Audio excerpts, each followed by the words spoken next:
Hello, my Bill 5000 Nation. How's everyone doing today? Hopefully, everyone Ow. I bit my own tongue. Hopefully, everyone's having a great day. If not, I hope it gets better from here. Don't bite your tongue. I heard. Really bad. Alright, we are back with another lazy masquerade. This one is titled Five Truly Horrific Skinwalker Encounters Native American Horror Stories. Skinwalkers. If you don't know by now, you're about to find out. I love skinwalkers. I mean, not like personally, I don't have a personal relationship with them because they'd probably kill me and eat my soul. But I like the mythology about them. It's cool. Alright, I'm ready. As you can tell, I'm excited. Let's go ahead and get into today's story. Go ahead, turn the lights down low, put on something comfy, call up with something special.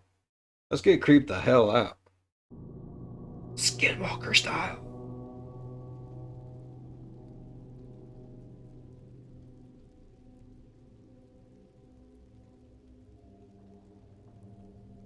Number 1.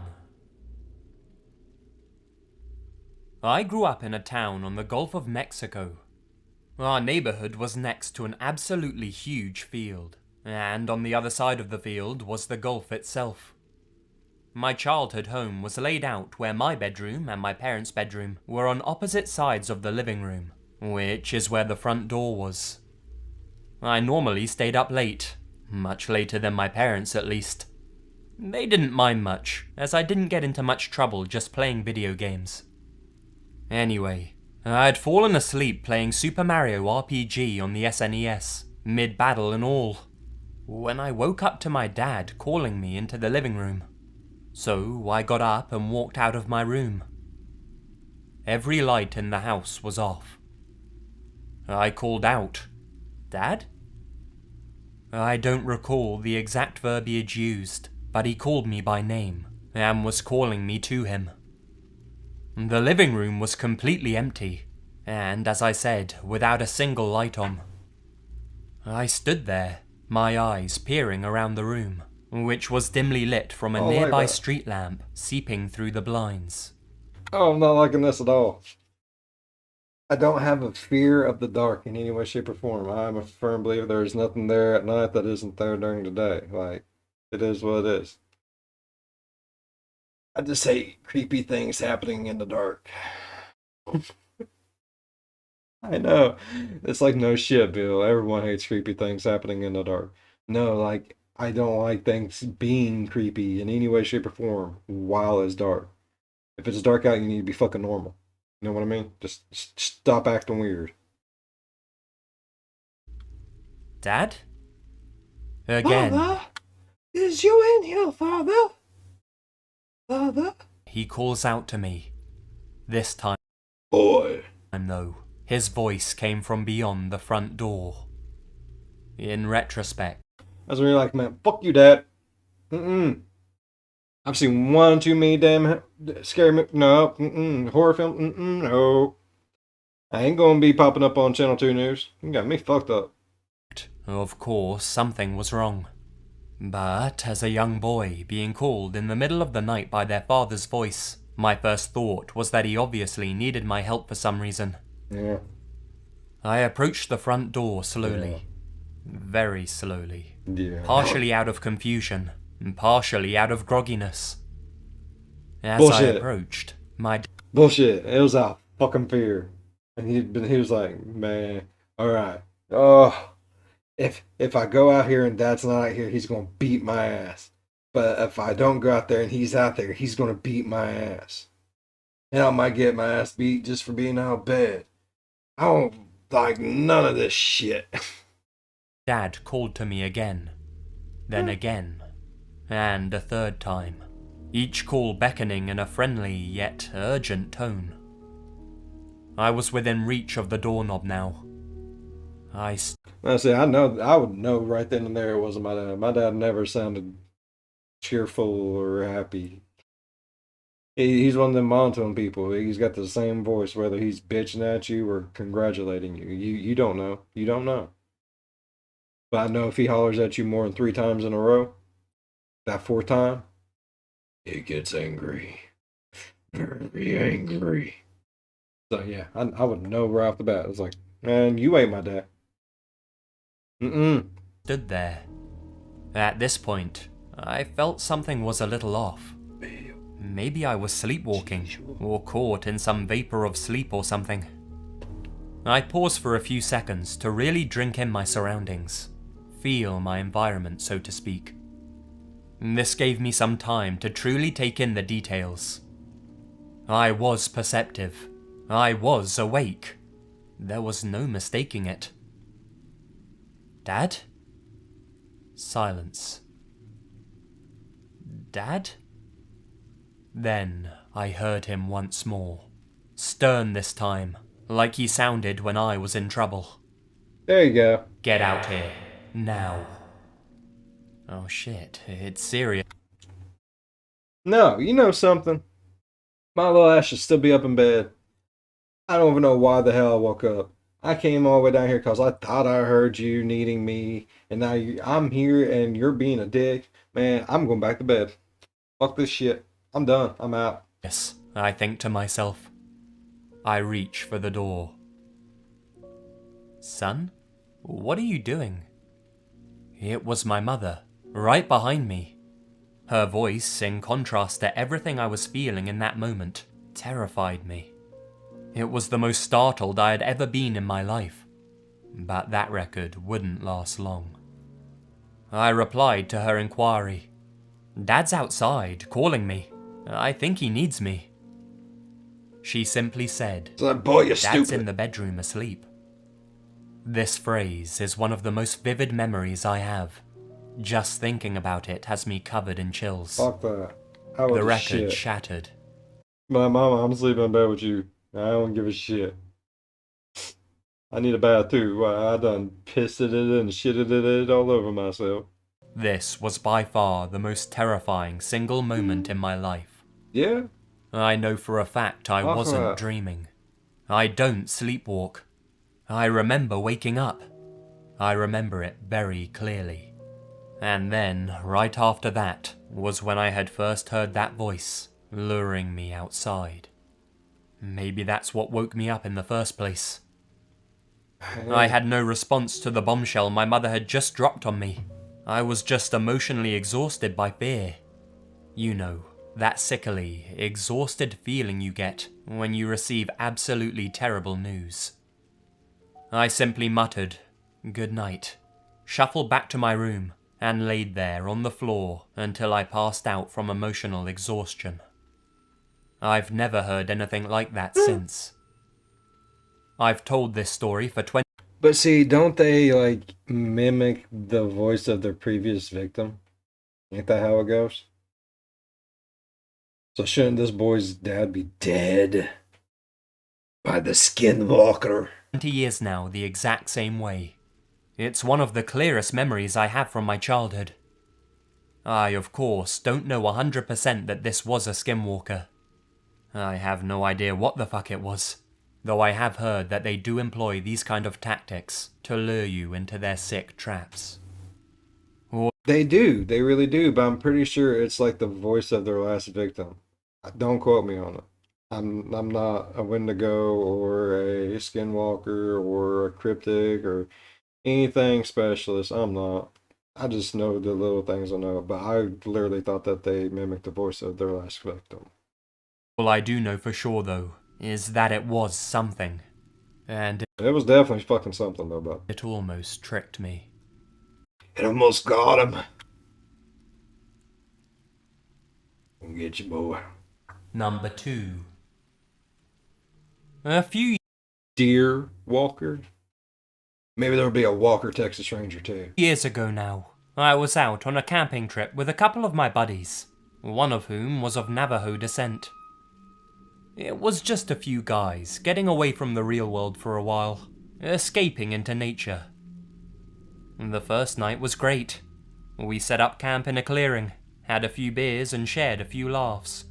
Maybe one too many beers. The second night, though, is where That's how it usually goes though, bud. things took a turn. We went to bed fairly early, since we were all pretty tired from the previous night. I woke up at around 1 AM, since I desperately needed to take a leak. I got out of the tent and headed towards the tree line. I finished doing my business and turned back towards the tent. I got a couple of steps, and that's when I see it. On the opposite side of the clearing, there's a deer, but it's walking across the field on its back legs, bipedal like a human. Now, I know deer occasionally rise up on their hind legs, but this was completely different. This thing was strolling like he was heading Like a fucking zombie deer? I don't believe in deer walker skins. Deer walker skin. Skinwalker deer. Skinny, deery, walkie. Whatever you want to fucking call it. I don't believe in that. I don't think that's a real thing. But zombie deer? That's a real thing. I've seen zombie deer in the news, bro. I mean, it's different, but it's a real thing. It was a zombie deer. to the office or something. It turns its head to face me, and it freezes. We're just staring at each other for what felt like an eternity. The creature Scream at it. Just scream right at its face. Like, "Ah!" If it screams back at you, just turn around and walk away. You don't want to get in one of those. Fuck that. But if it, like, you scream at it and it's just still looking at you, you still might want to walk away, because that means it don't give a fuck. But if you scream at it and it runs off, you ain't got shit to worry about. So screaming right in something's face, right dead in its face, that could be the thing that saves your life. Remember that. still standing tall. If we were side by side, it'd be towering over me. Eventually, I snap out of my trance and start shouting for the guys to wake up. And this deer thing just takes off, sprinting into the trees, still on two legs, letting out a horrific screech that sounded like a little girl crying, but sort of corrupted, like there was static from a TV set in its... Like something you see off the fucking Conjuring? Man, fuck that shit. Messing with some kind of weird ass demon goonie monster looking son bitch. I ain't dealing with that shit. voice, if that makes sense. No. The two others clamber out of the tent, asking what the hell was wrong, and what that What the hell's going on here? Who's that got their kids out here making them scream like that? I'm trying to get me some damn sleep. Was that you screaming? You sound like a little girl. No, that was a deer. What'd you do to the poor deer to make her scream like a little girl? I want to know. noise was. Now I know I wasn't going crazy. They had both heard it too. I explained to them what I had just seen, and my Navajo friend goes ghostly pale. We should go, he says. Let's pack up and head for the truck. Now. Me and my other friend are pretty freaked out at this point, and don't question his plan. I knew what he was thinking. I'd heard of skinwalkers before, only I'd always thought that they were just Native American myths. That was no longer the case. That's some real shit, As bro. we're packing everything away in the bags, he tells us more details about skinwalkers, and how once you've seen them, you don't want to stick around for long. They'll come back for you, and they might not come back alone. Bro, you be sitting there going, ah! We finally get back to the truck, but our relief's cut short. Just holding them back, screaming in their faces. You know, that's how you fight. Skinwalker. You just scream incoherently into its face. Because then that breaks everything. Because then, if your last word is, fuck you! It's not going to be sitting out there in the woods trying to lure people in by screaming fuck you at them. I don't know, that would work though. I mean, if I was out in the woods camping and all of a sudden I just hear some person just scream fuck you at me, I'm going to be like, no, fuck you. Then they're going to be like, fuck you. Then it's just going to be a back and forth, and then one of us are going to get pissed off. It'll probably be me. And I'll have to go walking out through there, and then I'm dead. It's fucking genius. Short when we see a dog by the vehicle. Now this is weird. What the hell is this dog doing out in the woods all alone? After what just happened, we're understandably on edge, but we calm ourselves down and slowly get closer to it. It's facing the truck, so it can't see us as we're approaching. But as soon as it hears us, its body goes as hard as a rock. It doesn't instantly turn to look at what the noise behind it was, like any normal dog would. Instead, it slowly turns its head to face us, before turning its whole body. There was something disturbingly human about its face. I don't like that. It had giant eyes, too big for its head. You know how a dog's eyes are just dark blobs? This one had eyes just like a person. You could see the large whites, with the coloured iris around the pupils and everything. Fuck that. And they were wide and defensive. Its face was frozen in that snarling position, brandishing its teeth. I don't know whether it knew that we weren't going to attack, but it simply backed up a little, turned and scurried away. That was it. We all threw our stuff in the truck, hopped in and hightailed it out of there. As we're driving, my Don't Navajo fucking blame friend me. says, I don't blame him at all. I would have screamed at the door. Fuck your dog! Get the fuck out of here! I would have threw my stuff at it. While I was distracted with that, I would have ran to the truck and just drove away. Left the other two just standing there. I ain't done with that shit. "Did you guys notice it didn't have a tail?" We questioned what he meant, and apparently that was a sign of a skinwalker. We got back to his folks' place, and his father performed some sort of ritual on us. So they can't fake tails? I'm just wondering because he said evidently, that's the skinwalker thing. So I'm guessing they can turn into animals, but just not the tail. Can they not replicate a tail? He didn't question our story at all, and we spent the night at theirs. The next morning, his parents refused to let us leave without taking a small totem-like thing with us. Allegedly, it would keep the things at bay. Seems to have worked so far, though I can't help but check outside my bedroom window each night before I go to sleep, just in case they've somehow tracked me down. Hey, just start biting them. Number 3. Can't bite you if you're biting them. This takes place in the Chuska Mountains in the 80s. My friend was about 6 years old and was up in the mountains for a family reunion. The cabin they were staying at was in a meadow with a stone well near the tree line. They spent the day doing the typical reunion things, i.e. three-legged races, flag Okay. football and whatnot. Fuck that. The sun starts setting. Family reunions, everyone's gathered around the fucking grill. For my family reunions, anyways. We like food. You got the few that ate on the way. You can always tell those ones because they're the ones over there playing horseshoes. And the thing with the bat and the bird. Batman? I think it's Batman.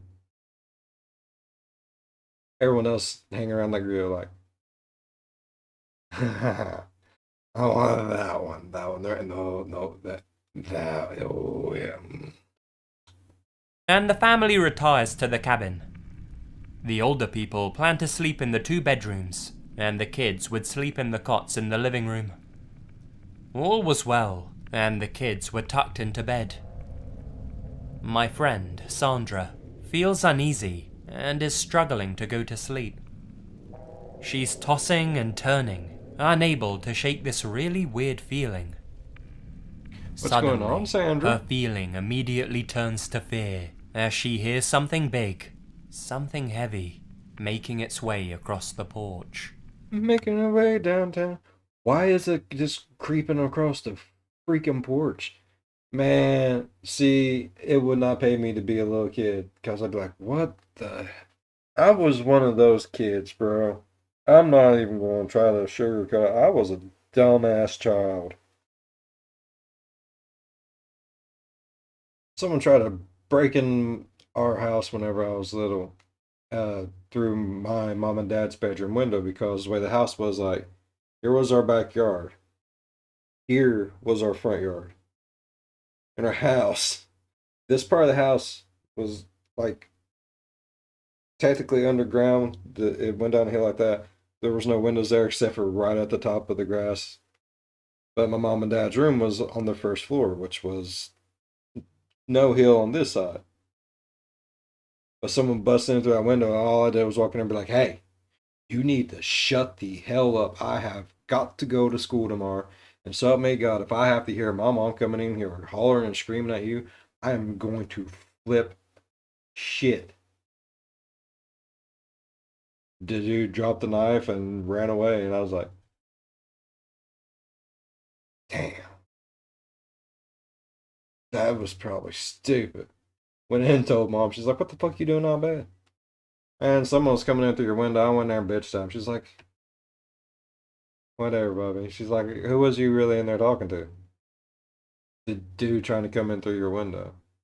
There's a knife laying on your pillow. Bubby, go to your room, lock the door. I'm calling the police.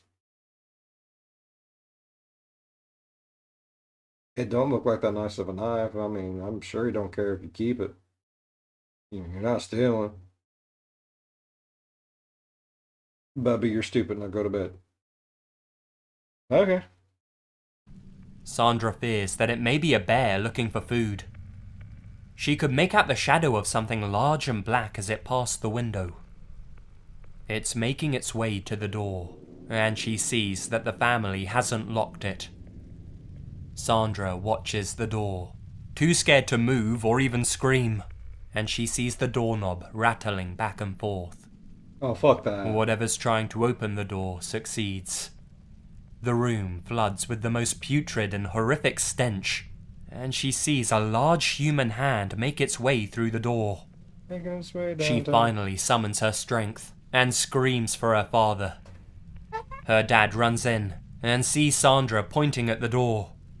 He also sees the hand and yells for his brother to grab the gun. Whatever was at the door runs. It was a full moon, and in the moonlight, they see the creature run across the yard. Her dad's brother, with a rifle in his hands, looks through the scope and sees the creature crouching behind the well. Sandra's father assumes it's a bear and tells his brother to take the shot. He pulls the trigger and hears the bullet ricochet off the well. All thought of this being a bear is dismissed instantly when the creature stands on 2 feet and runs towards the tree line.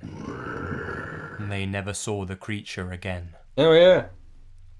That'd be a dumbass creature if it came back when these motherfuckers are shooting at it. Number 4. This occurred in Maine 2 years ago when I was 18. Every summer, my family and I go to a camp in Dedham. It's about a 3-hour drive from my house. The camp itself is about a half hour from the nearest town. I've been going to this camp my entire life, since my family owns it, and have never had an incident like this happen before. I was watching TV in the middle of the night. Both of my brothers and my parents had gone to bed. I heard a noise coming from the kitchen and realized that our dogs needed to go outside to do their business. So I took my brother's 2 pit bulls and my Affenpinscher, a tiny dog, outside after turning the porch light on. I walked around to the front yard and let the dogs off their leashes. It's so incredibly dark in the woods in Maine that the porch light really only illuminated the porch itself and nothing else, so I tried to keep an eye on them as best I could. I was momentarily distracted when I saw a wild bird out on the lake. What are you doing? When I looked back, I saw that the pit bulls were both looking at something in the woods. No. I couldn't see what it was, but I assumed they had seen a You're squirrel pretty. or a raccoon. You're pretty. It was then that I realized I couldn't see my little Affenpinscher, Alfie, anywhere. She's an awfully small dog, and she's completely black. I called her name a few times, and heard some soft whimpering coming from the woods, right at the spot where the pit bulls were staring. I took a couple of steps in that direction, and called out her name again, worried that she may have gotten her paw stuck between the rocks, or gotten stuck in a snake hole. Suddenly, I felt something moving behind me. Oh shit. I whipped around and looked down, and it was Alfie. She'd been staying close to me the whole time. I just hadn't seen her. So, naturally, I was now thinking, if Alfie's here, then what the fuck's in the woods? I took another step forward, and the pit bulls began to growl. They were slowly advancing, and were now on either side of me, looking right into the blackness of the woods. I quickly picked up Alfie, and began to back up very slowly. I'm not sure what I thought was there, but there are lots of animals out in Maine, and I figured that the pit bulls knew better than I did. Right. Right. Animals, they can sense that shit miles away. Believe that. As I turned around, I heard the absolute most bone-chilling thing I've ever heard in my life. Coming from the direction of the woods, I heard something call Alfie's name. It sounded as if they were trying to mimic me. Alfie! Fuck you! How dare you try to be like me? There's only one me! Stop it! But it was just all wrong. The voice sounded really distorted, and it almost seemed to wail. I freaked the fuck out, and ran inside with the dogs. My camp is essentially a log cabin overlooking a lake, and our nearest neighbour, whose family, lives at least half a mile in the opposite direction of where this thing was. Fuck that. I've no idea what was out in those woods, though I have heard of skinwalkers playing similar tricks to lure people into the darkness. I shot the sumbitch out of his freaking face. No lie. I don't give a damn. Try to take my poor little Alfie. I'll fucking hunt you down and kill you, bud. You'll be fine, Alfie. Number 5. Daddy's got business to do.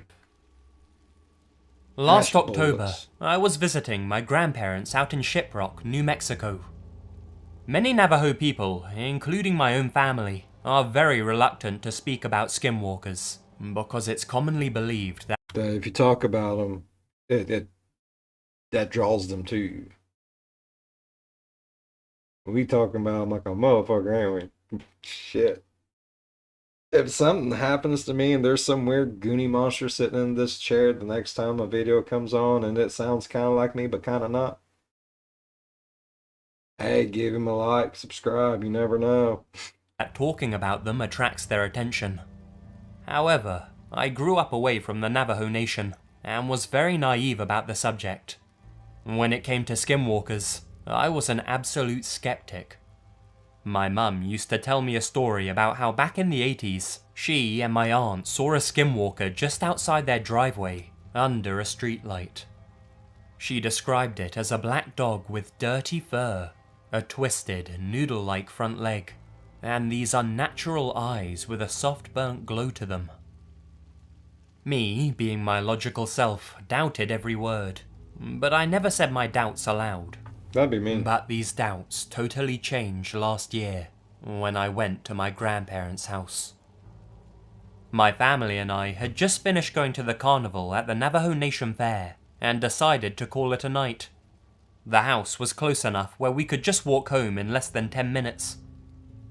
When we got there, it was around 9 PM at night, and we stayed up past 2 in the morning, catching up about family affairs and the local news.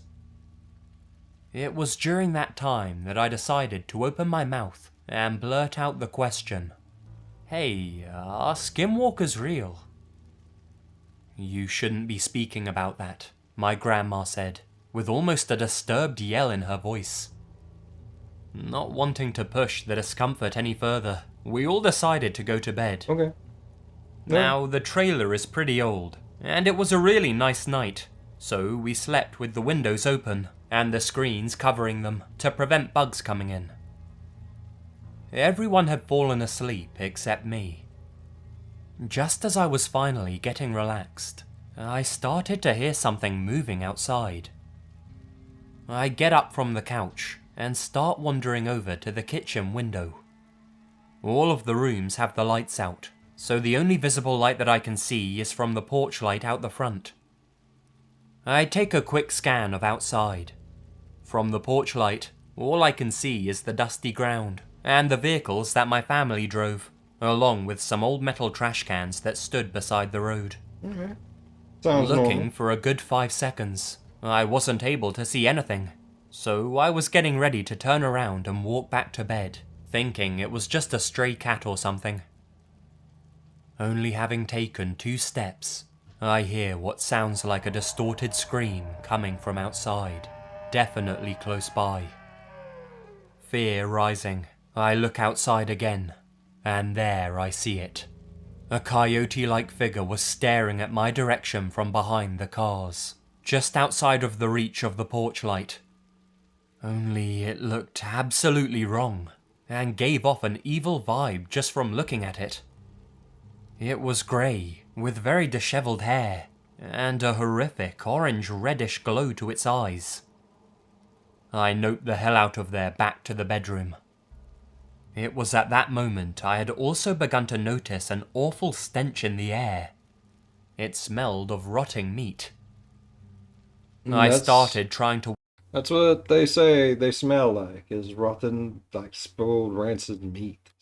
Blech. wake up my mum, whose response was, "It's almost 3 a.m, what do you want?" I tell her there's something outside. Now annoyed, she then says, "Ugh, it's probably just a stray animal. It's the res. Animals wander all the time at night." She obviously wasn't getting the drift of what I was saying, so I screamed, "There's some Blair Witch Project shit going on outside, Ma." That got her attention. And then we both heard it. There's some Blair Witch type shit going on out here, woman. You need to get your ass out of bed and get out of bed now. I ain't dealing with it no more.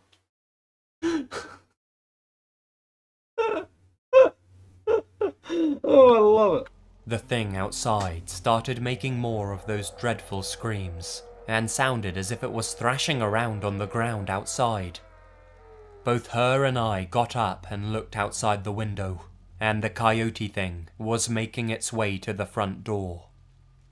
It walked with an odd limp and dragged its back right leg as if it was handicapped. We could hear it start scratching against the door and making this odd, muffled moaning sound. My mum went and got my dad, and they both started shouting in Navajo all sorts of words, telling the thing to go away and saying it's not welcome here. Well, all this commotion was enough to wake up the rest of the trailer, and they all came into the hallway. The only thing my mum did was turn to them and simply said, "Skinwalker," while proceeding to point at the door. Apparently, they already knew exactly what to do, as my grandfather got a handgun out the drawer and a bag of ashes. He coated a few bullets in the ash, loaded them into the handgun, and went straight to the door. Yelling out more Navajo that was too fast for me to comprehend, he swung open the door and fired twice. Nothing. The thing managed to escape before my grandpa could even put a bullet in it. Next thing I know, my aunts and my parents are freaking out about what just happened, saying stuff like, "What if it comes back tomorrow? It saw us, does that mean we're targets now?" Afterwards, my grandparents calmed everyone down, saying we'll be fine, and to go back to bed. Morning comes, and my grandparents call over one of their neighbours, and explain to them what happened. Apparently, one of them was a medicine man, who used to partake in a Navajo ceremony used for healing and curing sickness. He blessed each family member and the grounds outside. Today, I'm very convinced that what I saw was a skinwalker. I still plan on going back to visit my family and to return to the Northern Navajo Nation Fair. I just hope I never have an awful experience like that again. Why the hell not? That's a cool ass story, bud. Y'all came in like who's at Whoville. Hi guys, lazy here. Hey, I like that. I love shit like this. I do. Alright, if y'all enjoyed today's video as much as I did, please leave a thumbs up. If you're a fan of the spooky, scary, strange, deranged things that just make you second guess ever going somewhere because there's some weird shit out there and you just don't want to deal with it. Think about subscribing because you're not alone. We will get through it together. As always, be good to one another. I'll see you in the next one. Bye bye.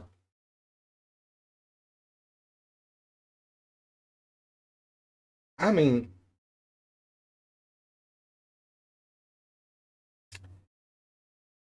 skinwalkers. Can you kill him? Like, is it easy to kill him? I don't know. We all need to take some skinwalker training. Should be like mandatory.